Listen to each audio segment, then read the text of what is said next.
ಓಂ ಶಾಂತಿ. ಇಂದಿನ ಪರಮಾತ್ಮನ ಮಹಾವಾಕ್ಯ ಮುರುಳಿ ದಿನಾಂಕ 6-9-2025. ಬಾಪ್ತಾದ ಮಧುಬನ. ಮಧುರ ಮಕ್ಕಳೇ, ಈಗ ನಿಮಗೆ ಎಲ್ಲರಿಗೂ ಸುಖಧಾಮಕ್ಕೆ ಹೋಗುವಂತಹ ಮಾರ್ಗದ ಬಗ್ಗೆ ಹೇಗೆ ತಿಳಿಸುವುದು ಅನ್ನುವ ಚಿಂತೆ ಇರಬೇಕು. ಇದು ಪುರುಷೋತ್ತಮರಾಗುವಂತಹ ಸಂಗಮ ಯುಗ ಆಗಿದೆ ಅನ್ನುವುದು ಎಲ್ಲರಿಗೂ ಗೊತ್ತಾಗಬೇಕು.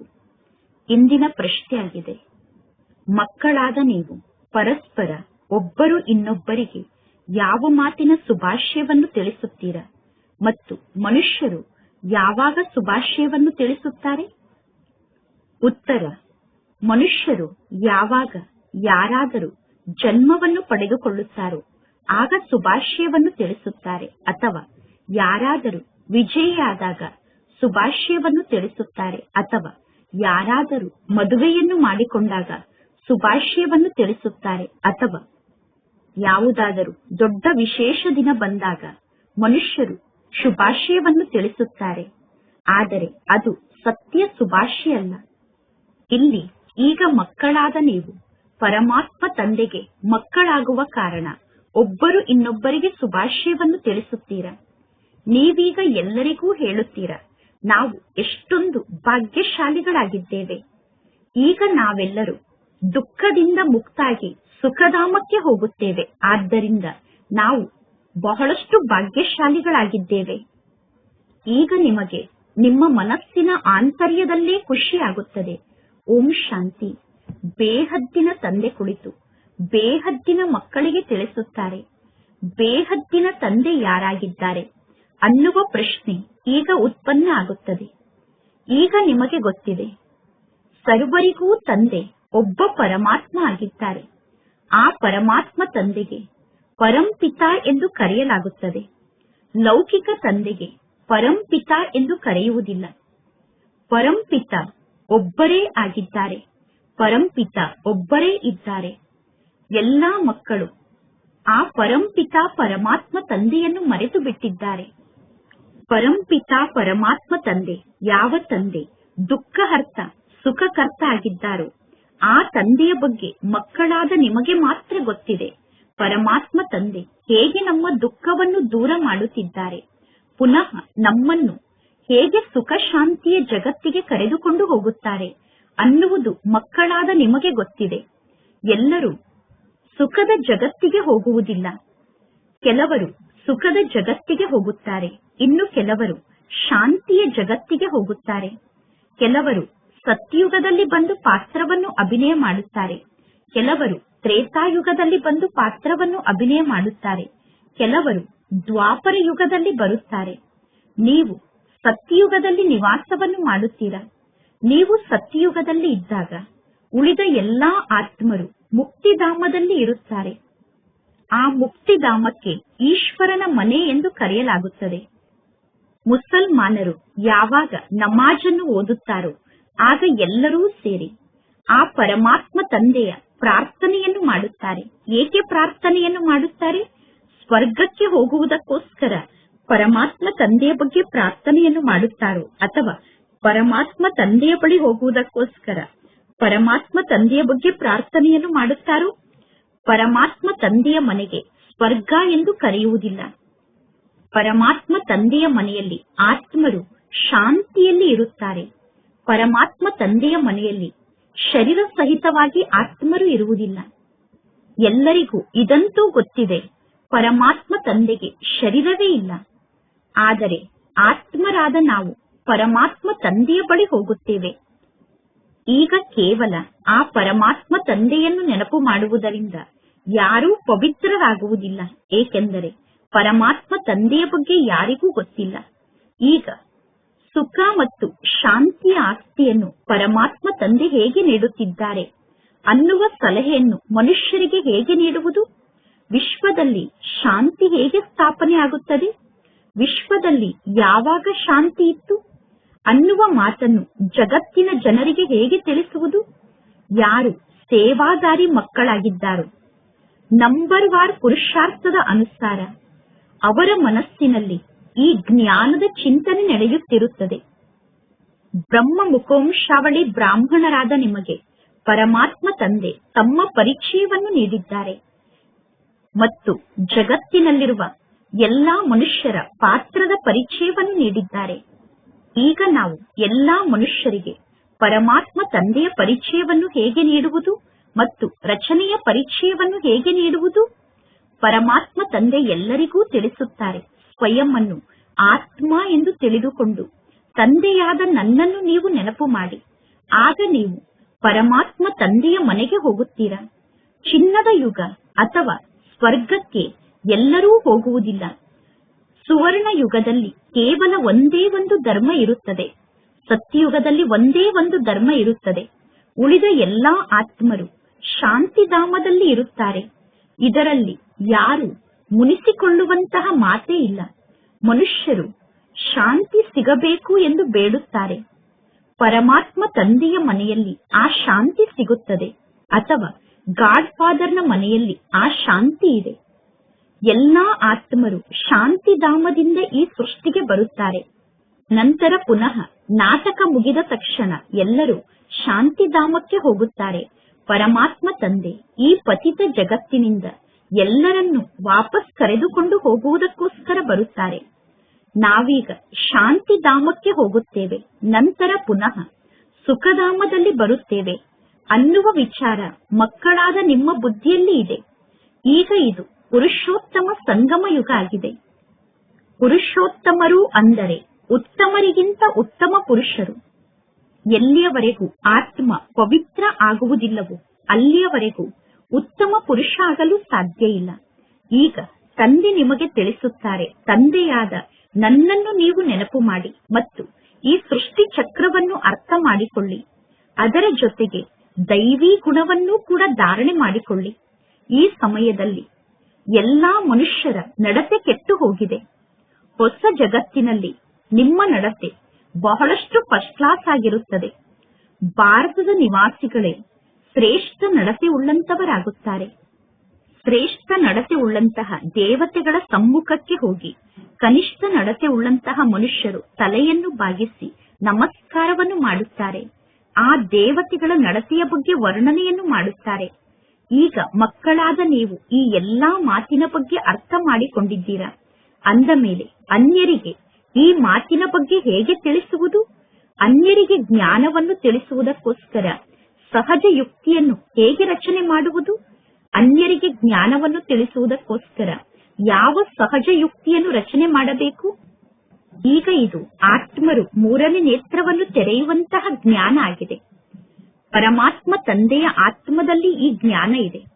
ಮನುಷ್ಯರು ಹೇಳುತ್ತಾರೆ ನನ್ನಲ್ಲಿ ಜ್ಞಾನ ಇದೆ ಎಂದು. ಇದು ದೇಹಾಭಿಮಾನ ಆಗಿದೆ.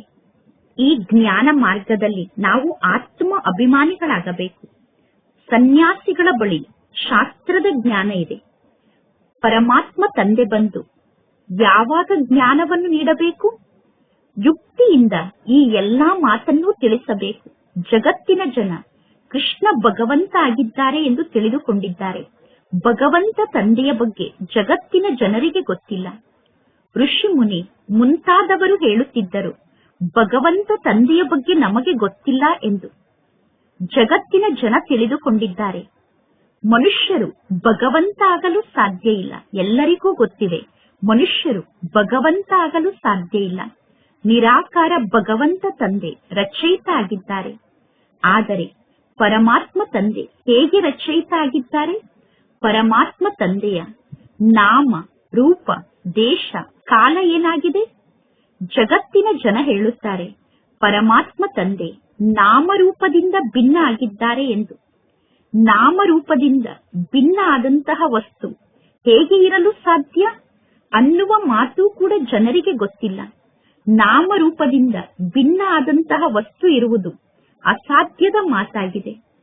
ಒಂದು ವೇಳೆ ಕಲ್ಲಿನಲ್ಲಿ, ಮಣ್ಣಿನಲ್ಲಿ ಪರಮಾತ್ಮ ತಂದೆ ಇದ್ದಾರೆ, ಆಮೆ ಮತ್ತು ಮೀನು ಎಲ್ಲದರಲ್ಲೂ ಪರಮಾತ್ಮ ತಂದೆ ಇದ್ದಾರೆ ಎಂದು ಜಗತ್ತಿನ ಜನ ಹೇಳುತ್ತಿದ್ದಾರೆ ಅಂದ ಮೇಲೆ ಅದು ಕೂಡ ನಾಮ ಮತ್ತು ರೂಪ ಆಗಿದೆ ತಾನೆ. ಆದರೆ ಪರಮಾತ್ಮ ತಂದೆ ಈ ರೀತಿ ಪ್ರಾಣಿಗಳಲ್ಲಿ, ಕಲ್ಲಿನಲ್ಲಿ, ಮಣ್ಣಿನಲ್ಲಿ ಇರಲು ಸಾಧ್ಯ ಇಲ್ಲ. ಮನುಷ್ಯರು ಒಮ್ಮೆ ಒಂದು ರೀತಿ ಮಾತನ್ನು ಹೇಳಿದರೆ ಇನ್ನೊಮ್ಮೆ ಇನ್ನೊಂದು ರೀತಿಯ ಮಾತನ್ನು ಹೇಳುತ್ತಿರುತ್ತಾರೆ. ಮಕ್ಕಳಾದ ನಿಮ್ಮ ಮನಸ್ಸಿನಲ್ಲಿ ಹಗಲು ರಾತ್ರಿ ಮನುಷ್ಯರಿಗೆ ಹೇಗೆ ಜ್ಞಾನವನ್ನು ತಿಳಿಸುವುದು ಅನ್ನುವ ಚಿಂತನೆ ನಡೆಯುತ್ತಿರಬೇಕು. ಈಗ ಮನುಷ್ಯರಿಂದ ದೇವತೆ ಆಗುವಂತಹ ಪುರುಷೋತ್ತಮ ಸಂಗಮ ಯುಗ ಇದಾಗಿದೆ. ಮನುಷ್ಯರು ದೇವತೆಗಳಿಗೆ ನಮಸ್ಕಾರವನ್ನು ಮಾಡುತ್ತಾರೆ. ಮನುಷ್ಯರು ಮನುಷ್ಯರಿಗೆ ನಮಸ್ಕಾರವನ್ನು ಮಾಡುವುದಿಲ್ಲ. ಮನುಷ್ಯರು ಭಗವಂತ ತಂದೆಗೆ ನಮಸ್ಕಾರವನ್ನು ಮಾಡಬೇಕಾಗುತ್ತದೆ ಅಥವಾ ದೇವತೆಗಳಿಗೆ ನಮಸ್ಕಾರವನ್ನು ಮಾಡಬೇಕಾಗುತ್ತದೆ. ಮುಸಲ್ಮಾನರು ಕೂಡ ಭಕ್ತಿಯನ್ನು ಮಾಡುತ್ತಾರೆ, ಅಲ್ಲಾಹನನ್ನು ನೆನಪು ಮಾಡುತ್ತಾರೆ. ನಿಮಗೆ ಗೊತ್ತಿದೆ, ಜಗತ್ತಿನ ಜನ ಅಲ್ಲಾಹನ ಬಳಿ ಹೋಗಿ ತಲುಪಲು ಸಾಧ್ಯ ಇಲ್ಲ. ಮುಖ್ಯ ಮಾತು ಅಂದರೆ ಅಲ್ಲಾಹನ ಬಳಿ ಹೇಗೆ ಹೋಗಿ ತಲುಪುವುದು? ಪುನಃ ಅಲ್ಲಾಹ ಹೇಗೆ ಹೊಸ ಸೃಷ್ಟಿಯನ್ನು ರಚನೆ ಮಾಡುತ್ತಾರೆ? ಈ ಎಲ್ಲಾ ಮಾತನ್ನು ಜನರಿಗೆ ಹೇಗೆ ತಿಳಿಸುವುದು? ಅದಕ್ಕೋಸ್ಕರ ಮಕ್ಕಳಾದ ನೀವು ಜ್ಞಾನದ ಬಗ್ಗೆ ವಿಚಾರ ಸಾಗರ ಮಂಥನವನ್ನು ಮಾಡಬೇಕು. ಪರಮಾತ್ಮ ತಂದೆ ಜ್ಞಾನದ ಬಗ್ಗೆ ವಿಚಾರ ಸಾಗರ ಮಂಥನವನ್ನು ಮಾಡುವುದಿಲ್ಲ. ಪರಮಾತ್ಮ ತಂದೆ ಮಕ್ಕಳಿಗೆ ಜ್ಞಾನದ ಬಗ್ಗೆ ವಿಚಾರ ಸಾಗರ ಮಂಥನವನ್ನು ಮಾಡುವಂತಹ ಯುಕ್ತಿಯನ್ನು ಕಲಿಸುತ್ತಾರೆ. ಈ ಸಮಯದಲ್ಲಿ ಎಲ್ಲರೂ ಕಬ್ಬಿಣದ ಯುಗದಲ್ಲಿ ತಮೋ ಪ್ರಧಾನರಾಗಿದ್ದಾರೆ. ಅಂದ ಮೇಲೆ ಅವಶ್ಯವಾಗಿ ಯಾವುದೋ ಒಂದು ಸಮಯದಲ್ಲಿ ಚಿನ್ನದ ಯುಗ ಇರುತ್ತದೆ. ಚಿನ್ನದ ಯುಗಕ್ಕೆ ಪವಿತ್ರ ಜಗತ್ತು ಎಂದು ಕರೆಯಲಾಗುತ್ತದೆ. ಪವಿತ್ರತೆ ಮತ್ತು ಅಪವಿತ್ರತೆ ಎಂದು ಕರೆಯಲಾಗುತ್ತದೆ. ಪ್ಯೂರಿಟಿ ಮತ್ತು ಇಂಪ್ಯೂರಿಟಿ ಎಂದು ಹೇಳಲಾಗುತ್ತದೆ. ಚಿನ್ನದಲ್ಲಿ ಕಲ್ಮಶವನ್ನು ಸೇರಿಸುತ್ತಾರೆ. ಆತ್ಮ ಮೊದಲು ಪವಿತ್ರ ಆಗಿತ್ತು, ಸತೋ ಪ್ರಧಾನ ಆಗಿತ್ತು. ನಂತರ ಆತ್ಮದಲ್ಲಿ ಕಲ್ಮಶ ಸೇರಿಕೊಳ್ಳುತ್ತದೆ. ಯಾವಾಗ ಆತ್ಮ ತಮೋ ಪ್ರಧಾನ ಆಗುತ್ತದೆಯೋ ಆಗ ತಂದೆ ಈ ಸೃಷ್ಟಿಗೆ ಬರಬೇಕಾಗುತ್ತದೆ. ಪರಮಾತ್ಮ ತಂದೆ ಬಂದು ನಮ್ಮನ್ನು ಸತೋ ಪ್ರಧಾನರನ್ನಾಗಿ ಮಾಡುತ್ತಾರೆ ಮತ್ತು ಸುಖಧಾಮವನ್ನು ನಿರ್ಮಾಣ ಮಾಡುತ್ತಾರೆ. ಸುಖಧಾಮದಲ್ಲಿ ಕೇವಲ ಭಾರತದ ನಿವಾಸಿಗಳು ಮಾತ್ರ ಇರುತ್ತಾರೆ. ಇನ್ನು ಉಳಿದ ಎಲ್ಲಾ ಆತ್ಮರು ಶಾಂತಿಧಾಮಕ್ಕೆ ಹೋಗುತ್ತಾರೆ. ಶಾಂತಿಧಾಮದಲ್ಲಿ ಎಲ್ಲರೂ ಪವಿತ್ರರಾಗಿ ಇರುತ್ತಾರೆ. ನಂತರ ಎಲ್ಲರೂ ನಿಧಾನವಾಗಿ ಈ ಸೃಷ್ಟಿಗೆ ಬಂದು ಅಪವಿತ್ರರಾಗುತ್ತಾ ಹೋಗುತ್ತಾರೆ. ಪ್ರತಿಯೊಬ್ಬ ಮನುಷ್ಯರು ಅವಶ್ಯವಾಗಿ ಸತೋ ರಜೋ ತಮೋ ಸ್ಥಿತಿಯಲ್ಲಿ ಬರುತ್ತಾರೆ. ಪ್ರತಿಯೊಬ್ಬ ಮನುಷ್ಯರ ಸ್ಥಿತಿ ಕೂಡ ಅವಶ್ಯವಾಗಿ ಸತೋ ರಜೋ ತಮೋ ಸ್ಥಿತಿ ಆಗುತ್ತದೆ. ಅಂದ ಮೇಲೆ ಎಲ್ಲರೂ ಅಲ್ಲಾಹನ ಮನೆಗೆ ಹೇಗೆ ಹೋಗಬಹುದು ಎಂದು ಅವರಿಗೆ ಹೇಗೆ ತಿಳಿಸಲು ಸಾಧ್ಯ? ದೇಹದ ಎಲ್ಲಾ ಸಂಬಂಧವನ್ನು ತ್ಯಾಗ ಮಾಡಿ ಸ್ವಯಂ ಅನ್ನು ಆತ್ಮ ಎಂದು ತಿಳಿದುಕೊಳ್ಳಿ. ಅಂದ ಮೇಲೆ ಇದೇ ಭಗವಾನ್ ವಾಚಾಗಿದೆ.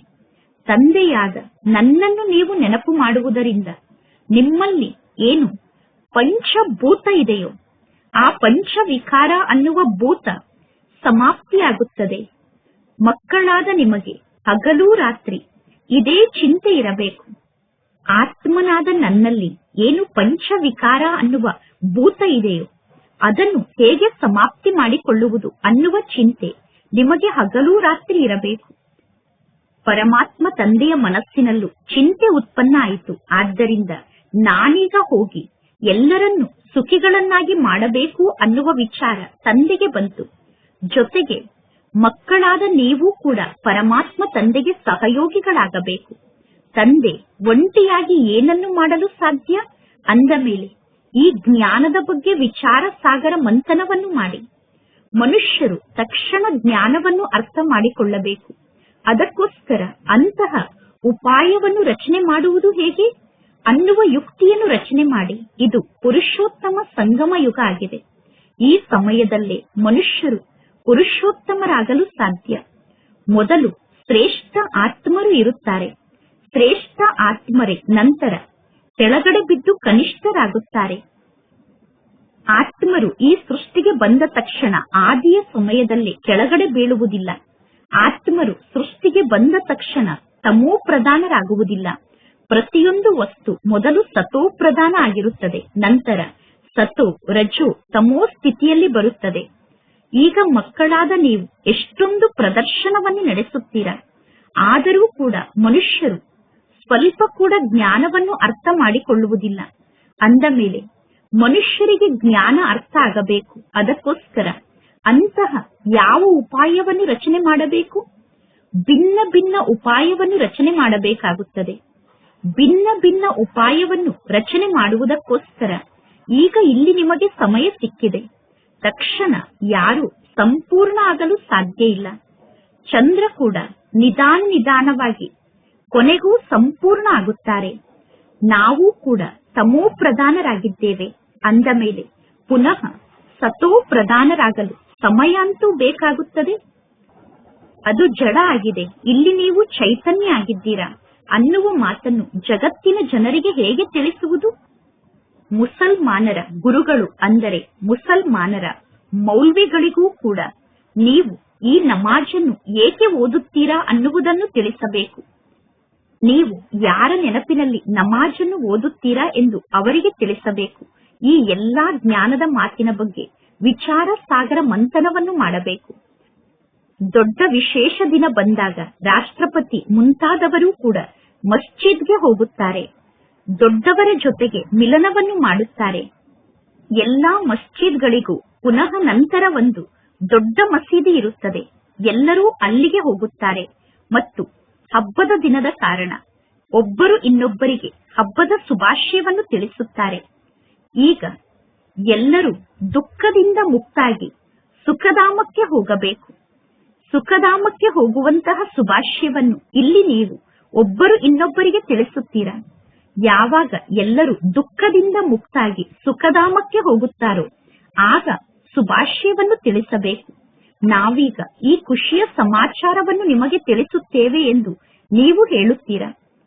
ಯಾರಾದರೂ ವಿಜಯಿಯಾದಾಗ ಎಲ್ಲರೂ ಅವರಿಗೆ ಶುಭಾಶಯವನ್ನು ತಿಳಿಸುತ್ತಾರೆ.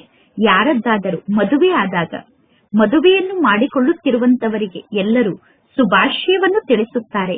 ಸದಾ ಸುಖಿಗಳಾಗಿ ಇರಿ ಎಂದು ಶುಭಾಶಯವನ್ನು ತಿಳಿಸುತ್ತಾರೆ. ಈಗ ಇಲ್ಲಿ ನಿಮಗೆ ಪರಮಾತ್ಮ ತಂದೆ ತಿಳಿಸಿದ್ದಾರೆ. ನಾವು ಒಬ್ಬರು ಇನ್ನೊಬ್ಬರಿಗೆ ಹೇಗೆ ಶುಭಾಶಯವನ್ನು ತಿಳಿಸುವುದು?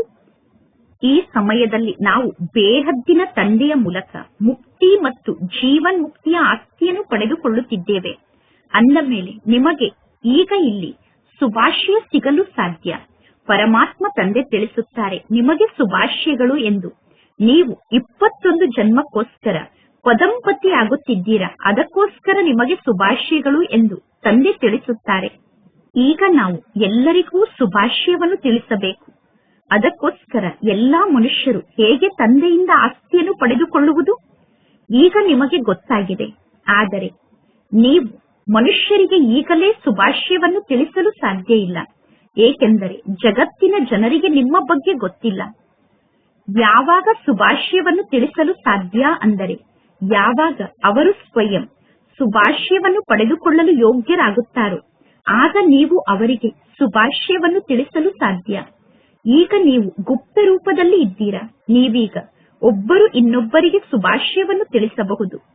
ಶುಭಾಶಯಗಳು ಏಕೆಂದರೆ ನೀವು ಬೇಹದ್ದಿನ ತಂದೆಗೆ ಮಕ್ಕಳಾಗಿದ್ದೀರಾ. ನೀವು ಬೇಹದ್ದಿನ ತಂದೆಗೆ ಮಕ್ಕಳಾಗಿರುವ ಕಾರಣ ನಿಮಗೆ ಶುಭಾಶಯಗಳು ಎಂದು ನೀವೀಗ ಹೇಳಬಹುದು. ನೀವೀಗ ಎಷ್ಟೊಂದು ಭಾಗ್ಯಶಾಲಿಗಳಾಗಿದ್ದೀರಾ. ಯಾರಿಗಾದರೂ ಲಾಟ್ರಿ ಹೊಡೆದಾಗ ಅವರನ್ನು ನೋಡಿ ಭಾಗ್ಯಶಾಲಿಗಳು ಎಂದು ಹೇಳಲಾಗುತ್ತದೆ. ಯಾರಿಗಾದರೂ ಲಾಟ್ರಿ ಹೊಡೆದಾಗ ಅವರಿಗೆ ಶುಭಾಶಯವನ್ನು ತಿಳಿಸುತ್ತಾರೆ. ಯಾರದ್ದಾದರೂ ಮನೆಯಲ್ಲಿ ಮಗು ಜನ್ಮವನ್ನು ಪಡೆದುಕೊಂಡಾಗ ಅವರಿಗೆ ಶುಭಾಶಯವನ್ನು ತಿಳಿಸುತ್ತಾರೆ. ಮಕ್ಕಳು ಪಾಸ್ ಆದರೂ ಕೂಡ ಶುಭಾಶಯವನ್ನು ಹೇಳುತ್ತಾರೆ. ಇಲ್ಲಿ ನಿಮಗೆ ಆಂತರ್ಯದಲ್ಲಿ ನಿಮ್ಮ ಮನಸ್ಸಿನಲ್ಲಿ ಖುಷಿಯ ಅನುಭವ ಆಗುತ್ತದೆ. ಏಕೆಂದರೆ ಪರಮಾತ್ಮ ತಂದೆ ನಮಗೆ ಸಿಕ್ಕಿದ್ದಾರೆ. ಅಂದ ಮೇಲೆ ಈಗ ನೀವು ಸ್ವಯಂಗೆ ಶುಭಾಶಯವನ್ನು ಹೇಳಿಕೊಳ್ಳುತ್ತೀರಾ. ಪರಮಾತ್ಮ ತಂದೆ ನಮಗೆ ಸಿಕ್ಕಿದ್ದಾರೆ, ಆ ತಂದೆಯ ಮೂಲಕ ನಾವು ಆಸ್ತಿಯನ್ನು ಪಡೆದುಕೊಳ್ಳುತ್ತಿದ್ದೇವೆ ಎಂದು ಆಂತರ್ಯದಲ್ಲೇ ನಿಮಗೆ ನೀವೇ ಶುಭಾಶಯವನ್ನು ಹೇಳಿಕೊಳ್ಳುತ್ತೀರಾ. ಪರಮಾತ್ಮ ತಂದೆ ತಿಳಿಸುತ್ತಾರೆ, ಆತ್ಮರಾದ ನೀವು ಈಗ ದುರ್ಗತಿಯನ್ನು ಪ್ರಾಪ್ತಿ ಮಾಡಿಕೊಂಡಿದ್ದೀರಾ. ಅಂದ ಮೇಲೆ ಈಗ ಅದೇ ಆತ್ಮರೇ ಸದ್ಗತಿಯನ್ನು ಪ್ರಾಪ್ತಿ ಮಾಡಿಕೊಳ್ಳಬೇಕು. ಈಗ ಇಲ್ಲಿ ಎಲ್ಲರಿಗೂ ಒಂದೇ ಪ್ರಕಾರದ ಶುಭಾಶಯ ಸಿಗುತ್ತದೆ. ಅಂತ್ಯದಲ್ಲಿ ಎಲ್ಲರಿಗೂ ಗೊತ್ತಾಗುತ್ತದೆ ಯಾರು ಸರ್ವಶ್ರೇಷ್ಠರಾಗುತ್ತಾರೋ. ಸರ್ವಶ್ರೇಷ್ಠ ಆತ್ಮರಿಗೆ ಕನಿಷ್ಠ ಆದಂತಹ ಆತ್ಮರು ಶುಭಾಶಯವನ್ನು ತಿಳಿಸುತ್ತಾರೆ. ನೀವು ಸೂರ್ಯವಂಶಿ ಕುಲದಲ್ಲಿ ಮಹಾರಾಜ ಮಹಾರಾಣಿ ಆಗುತ್ತೀರಾ. ಅಂದ ಮೇಲೆ ಕನಿಷ್ಠ ಕುಲದವರು ಶ್ರೇಷ್ಠ ಕುಲದವರಿಗೆ ಶುಭಾಶಯವನ್ನು ತಿಳಿಸುತ್ತಾರೆ. ಯಾರು ವಿಜಯ ಮಾಲೆಯ ಮಣಿ ಆಗುತ್ತಾರೋ ಅವರಿಗೆ ಎಲ್ಲರೂ ಶುಭಾಶಯವನ್ನು ತಿಳಿಸುತ್ತಾರೆ. ಯಾರು ಪಾಸ್ ಆಗುತ್ತಾರೋ ಅವರಿಗೂ ಕೂಡ ಎಲ್ಲರೂ ಶುಭಾಶಯವನ್ನು ತಿಳಿಸುತ್ತಾರೆ. ಮತ್ತು ಯಾರು ಪಾಸ್ ಆಗುತ್ತಾರೋ ಅವರ ಪೂಜೆ ಕೂಡ ನಡೆಯುತ್ತದೆ. ಆತ್ಮಕ್ಕೆ ಶುಭಾಶಯವನ್ನು ತಿಳಿಸಲಾಗುತ್ತದೆ. ಏಕೆಂದರೆ ಆತ್ಮವೇ ಶ್ರೇಷ್ಠ ಪದವಿಯನ್ನು ಪಡೆದುಕೊಳ್ಳುತ್ತದೆ. ನಂತರ ಭಕ್ತಿ ಮಾರ್ಗದಲ್ಲಿ ಆತ್ಮದ ಪೂಜೆ ನಡೆಯುತ್ತದೆ. ನಾವು ಏಕೆ ಪೂಜೆಯನ್ನು ಮಾಡುತ್ತಿದ್ದೇವೆ ಅನ್ನುವುದೂ ಕೂಡ ಮನುಷ್ಯರಿಗೆ ಗೊತ್ತಿಲ್ಲ. ಅಂದ ಮೇಲೆ ಮಕ್ಕಳಿಗೆ ಅನ್ಯರಿಗೆ ಹೇಗೆ ಜ್ಞಾನವನ್ನು ತಿಳಿಸುವುದು ಅನ್ನುವ ಚಿಂತೆ ಇರುತ್ತದೆ. ನಾವೀಗ ಪವಿತ್ರರಾಗಿದ್ದೇವೆ ಅಂದ ಮೇಲೆ ಅನ್ಯರನ್ನು ಹೇಗೆ ಪವಿತ್ರರನ್ನಾಗಿ ಮಾಡುವುದು? ಈ ಜಗತ್ತಂತೂ ಬಹಳ ದೊಡ್ಡ ಜಗತ್ತಾಗಿದೆ. ಮನೆ ಮನೆಯಲ್ಲಿ ಇರುವಂತಹ ಎಲ್ಲಾ ಆತ್ಮರಿಗೂ ತಂದೆಯ ಸಂದೇಶವನ್ನು ತಲುಪಿಸಬೇಕು.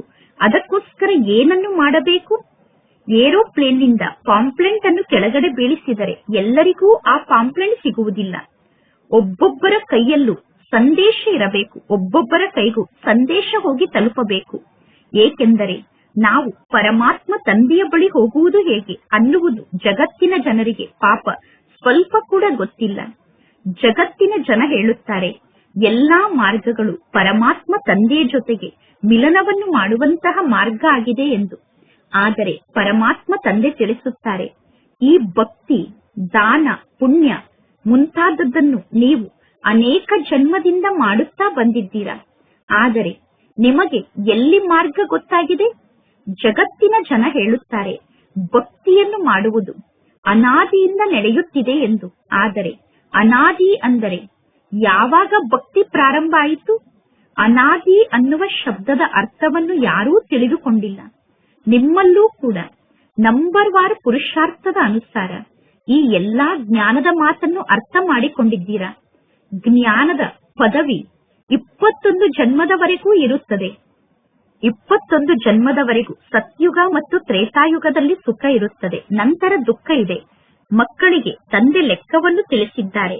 ಯಾರು ಬಹಳಷ್ಟು ಭಕ್ತಿಯನ್ನು ಮಾಡಿದ್ದಾರೆ ಅನ್ನುವ ಲೆಕ್ಕದ ಬಗ್ಗೆ ತಂದೆ ಮಕ್ಕಳಿಗೆ ತಿಳಿಸಿದ್ದಾರೆ. ಇದೆಲ್ಲ ವಿಸ್ತಾರವಾದ ಜ್ಞಾನದ ಮಾತಾಗಿದೆ.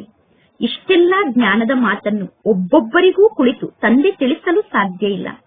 ಪತ್ರಿಕೆಯಲ್ಲಿ ಈ ಜ್ಞಾನದ ಪಾಯಿಂಟ್ ಅನ್ನು ಪ್ರಿಂಟ್ ಮಾಡಿಸಬೇಕು. ಅದಕ್ಕೋಸ್ಕರ ಏನನ್ನು ಮಾಡುವುದು? ಸಮಯ ಅಂತೂ ಬೇಕಾಗುತ್ತದೆ ತಾನೆ. ಇಷ್ಟೆಲ್ಲಾ ಜನರಿಗೆ ಬೇಗ ಸಂದೇಶ ಸಿಗಲು ಸಾಧ್ಯ ಇಲ್ಲ. ಎಲ್ಲರೂ ಪುರುಷಾರ್ಥದಲ್ಲಿ ತೊಡಗಿದರೆ ಪುನಃ ಈ ಸೃಷ್ಟಿ ಸ್ವರ್ಗ ಆಗಿಬಿಡುತ್ತದೆ. ಎಲ್ಲರೂ ಈಗಲೇ ಪುರುಷಾರ್ಥವನ್ನು ಮಾಡಲು ಪ್ರಾರಂಭ ಮಾಡಿದರೆ ನಂತರ ಎಲ್ಲರೂ ಸ್ವರ್ಗದಲ್ಲಿ ಬರಬೇಕಾಗುತ್ತದೆ. ಎಲ್ಲರೂ ಸ್ವರ್ಗದಲ್ಲಿ ಬರಲು ಸಾಧ್ಯ ಇಲ್ಲ. ಈಗ ನೀವು ಸ್ವರ್ಗಕ್ಕೆ ಹೋಗುವುದಕ್ಕೋಸ್ಕರ ಪುರುಷಾರ್ಥವನ್ನು ಮಾಡುತ್ತೀರಾ. ಯಾರು ನಮ್ಮ ಧರ್ಮದ ಆತ್ಮರಾಗಿದ್ದಾರೋ ಅವರು ಹೇಗೆ ನಮ್ಮ ಧರ್ಮಕ್ಕೆ ಬರುವುದು? ಅವರಿಗೆ ಈ ಜ್ಞಾನ ಹೇಗೆ ಗೊತ್ತಾಗುವುದು? ಯಾರ್ಯಾರು ಟ್ರಾನ್ಸ್ಫರ್ ಆಗಿದ್ದಾರೆ ಎಂದು ಅವರಿಗೆ ಹೇಗೆ ಗೊತ್ತಾಗುವುದು? ಹಿಂದೂ ಧರ್ಮದ ಆತ್ಮರು ನಿಜವಾಗಿಯೂ ದೇವಿ ದೇವತಾ ಧರ್ಮದ ಆತ್ಮರೇ ಆಗಿದ್ದಾರೆ ಅನ್ನುವುದು ಯಾರಿಗೂ ಗೊತ್ತಿಲ್ಲ. ಪಕ್ಕಾ ಹಿಂದೂಗಳು ಯಾರಾಗಿದ್ದಾರೋ ಅವರು ತಮ್ಮನ್ನು ತಾವು ಆದಿ ಸನಾತನ ದೇವಿ ದೇವತಾ ಧರ್ಮದ ಆತ್ಮರು ಎಂದು ಒಪ್ಪಿಕೊಳ್ಳುತ್ತಾರೆ. ಈ ಸಮಯದಲ್ಲಿ ಎಲ್ಲರೂ ಪತಿತರಾಗಿದ್ದಾರೆ. ಪತಿತ ಪಾವನ ತಂದೆ ಬನ್ನಿ ಎಂದು ತಂದೆಯನ್ನು ಕರೆಯುತ್ತಾರೆ. ನೀವು ಬಂದು ನಮ್ಮನ್ನು ಪಾವನ ಮಾಡಿ ಪಾವನ ಜಗತ್ತಿಗೆ ಕರೆದುಕೊಂಡು ಹೋಗಿ ಎಂದು ನಿರಾಕಾರ ತಂದೆಯನ್ನು ನೆನಪು ಮಾಡುತ್ತಾರೆ. ಪರಮಾತ್ಮ ತಂದೆಯ ಮೂಲಕ ಇಷ್ಟು ದೊಡ್ಡ ರಾಜ್ಯವನ್ನು ಹೇಗೆ ಪಡೆದುಕೊಂಡರು? ಅನ್ಯರ ರಾಜ್ಯದ ಮೇಲೆ ವಿಜಯವನ್ನು ಪಡೆದುಕೊಂಡು ರಾಜರಾಗಲು ಈ ಸಮಯದಲ್ಲಿ ಭಾರತದಲ್ಲಿ ರಾಜರ ರಾಜ್ಯ ಅಂತೂ ಇಲ್ಲ. ಸತ್ಯಯುಗದಲ್ಲಿ ಯುದ್ಧದ ಮೂಲಕ ರಾಜ್ಯವನ್ನು ಪಡೆದುಕೊಳ್ಳುವುದಿಲ್ಲ. ಮನುಷ್ಯರು ಹೇಗೆ ದೇವತೆಗಳಾಗುತ್ತಾರೆ, ಮನುಷ್ಯರನ್ನು ಹೇಗೆ ದೇವತೆಯನ್ನಾಗಿ ಮಾಡಲಾಗುತ್ತದೆ ಅನ್ನುವುದು ಯಾರಿಗೂ ಗೊತ್ತಿಲ್ಲ. ಪರಮಾತ್ಮ ತಂದೆಯ ಬಗ್ಗೆ ಈಗ ನಿಮಗೆ ಗೊತ್ತಾಗಿದೆ. ಅನ್ಯರಿಗೂ ಕೂಡ ಮುಕ್ತಿ ಮತ್ತು ಜೀವನ್ ಮುಕ್ತಿಯನ್ನು ಹೇಗೆ ಪಡೆದುಕೊಳ್ಳುವುದು ಅನ್ನುವುದನ್ನು ಹೇಗೆ ತಿಳಿಸುವುದು?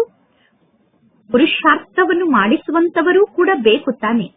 ನೀವು ಪುರುಷಾರ್ಥವನ್ನು ಮಾಡಿಸಿದಾಗ ಅವರು ಸ್ವಯಂವನ್ನು ಆತ್ಮ ಎಂದು ತಿಳಿದುಕೊಂಡು ಪರಮಾತ್ಮ ತಂದೆಯನ್ನು ನೆನಪು ಮಾಡಲು ಸಾಧ್ಯ.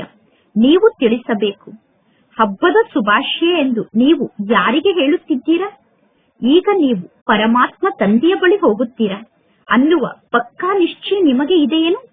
ನಾನೀಗ ಪರಮಾತ್ಮ ತಂದೆಯ ಬಳಿ ಹೋಗುತ್ತಿದ್ದೇನೆ ಅನ್ನುವ ಖುಷಿ ನಿಮಗೆ ಇರುತ್ತದೆಯೇನು? ಈ ಹಬ್ಬವನ್ನು ಅನೇಕ ವರ್ಷದಿಂದ ನೀವು ಆಚರಿಸುತ್ತಾ ಬಂದಿದ್ದೀರಾ. ಎಂದಾದರೂ ನಾವು ಪರಮಾತ್ಮ ತಂದೆಯ ಬಳಿ ಹೋಗುತ್ತೇವೋ ಅಥವಾ ಇಲ್ಲವೋ ಅನ್ನುವ ಪ್ರಶ್ನೆಯನ್ನು ಕೇಳಿದಾಗ ಅವರು ಗೊಂದಲಕ್ಕೊಳಗಾಗುತ್ತಾರೆ.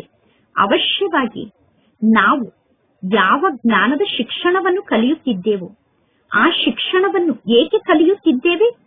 ಸರ್ವಶ್ರೇಷ್ಠ ಒಬ್ಬ ಪರಮಾತ್ಮ ತಂದೆಯಾಗಿದ್ದಾರೆ ಅಂದ ಮೇಲೆ ನೀವು ಅವರಿಗೆ ತಿಳಿಸಬೇಕು, ಪರಮಾತ್ಮ ತಂದೆಗೆ ಮಕ್ಕಳಾದ ನೀವು ಆತ್ಮರಾಗಿದ್ದೀರಾ. ಆತ್ಮ ಪರಮಾತ್ಮ ತಂದೆಯ ಬಳಿ ಹೋಗಬೇಕು ಎಂದು ಬಯಸುತ್ತದೆ. ಆತ್ಮ ಮೊದಲು ಪವಿತ್ರ ಆಗಿತ್ತು, ಈಗ ಆತ್ಮ ಪತಿತ ಆಗಿದೆ. ಈಗ ಈ ಜಗತ್ತಿಗೆ ಸ್ವರ್ಗ ಎಂದು ಕರೆಯಲು ಸಾಧ್ಯ ಇಲ್ಲ. ಎಲ್ಲಾ ಆತ್ಮರು ಪತಿತರಾಗಿದ್ದಾರೆ ಅಂದ ಮೇಲೆ ಹೇಗೆ ಎಲ್ಲರೂ ಪಾವನರಾಗಿ ಪರಮಾತ್ಮ ತಂದೆಯ ಮನೆಗೆ ಹೋಗಲು ಸಾಧ್ಯ? ಸತ್ಯಯುಗದಲ್ಲಿ ವಿಕಾರಿ ಆತ್ಮರು ಇರುವುದಿಲ್ಲ ಅಂದ ಮೇಲೆ ಈಗ ನಾವು ನಿರ್ವಿಕಾರಿಗಳಾಗಬೇಕು. ಆತ್ಮ ತಕ್ಷಣ ಸತೋ ಪ್ರಧಾನ ಆಗುವುದಿಲ್ಲ.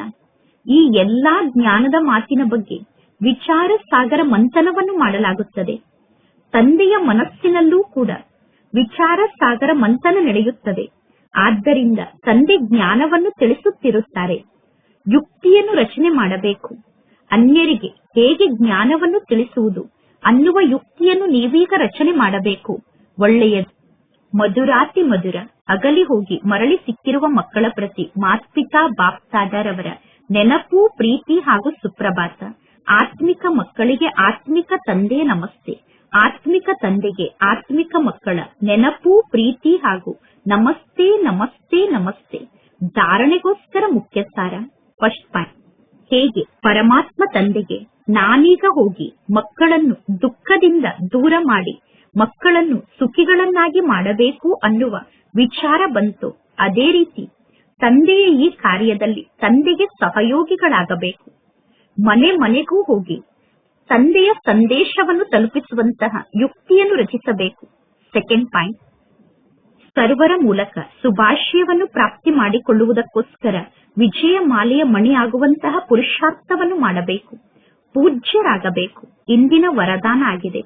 ಮಾಡುವವರು ಮತ್ತು ಮಾಡಿಸುವವರು ಅನ್ನುವ ಮಾತಿನ ಸ್ಮೃತಿಯ ಮೂಲಕ ಬೆಳಕಿನ ಕಿರೀಟಧಾರಿಗಳಾಗಿ ನಾನು ನಿಮಿತ್ತ ಆದಂತಹ ಕರ್ಮಯೋಗಿ ಆಗಿದ್ದೇನೆ. ನಾನು ಮಾಡುವಂತಹ ಆತ್ಮ ಆಗಿದ್ದೇನೆ.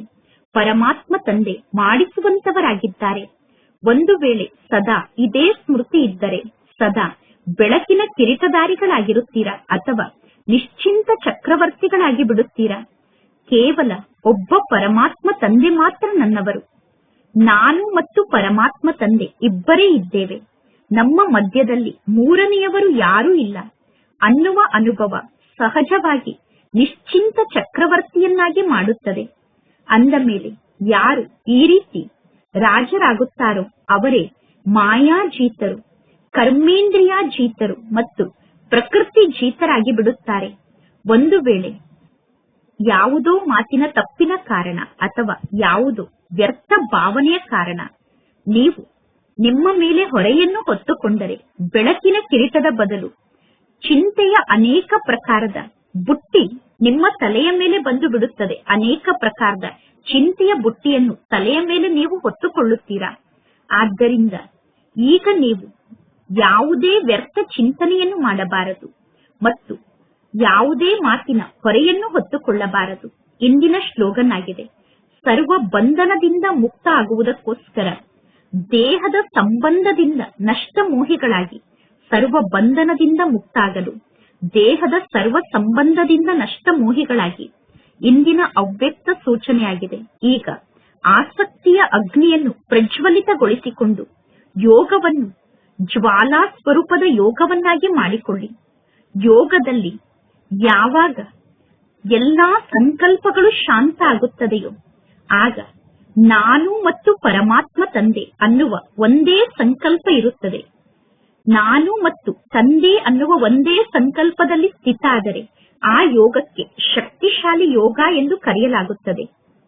ಪರಮಾತ್ಮ ತಂದೆಯ ಜೊತೆಗೆ ಮಿಲನವನ್ನು ಮಾಡುವಂತಹ ಅನುಭವವನ್ನು ಬಿಟ್ಟು ಉಳಿದ ಎಲ್ಲಾ ಸಂಕಲ್ಪಗಳು ಸಮಾವೇಶ ಆಗಿಬಿಡಬೇಕು.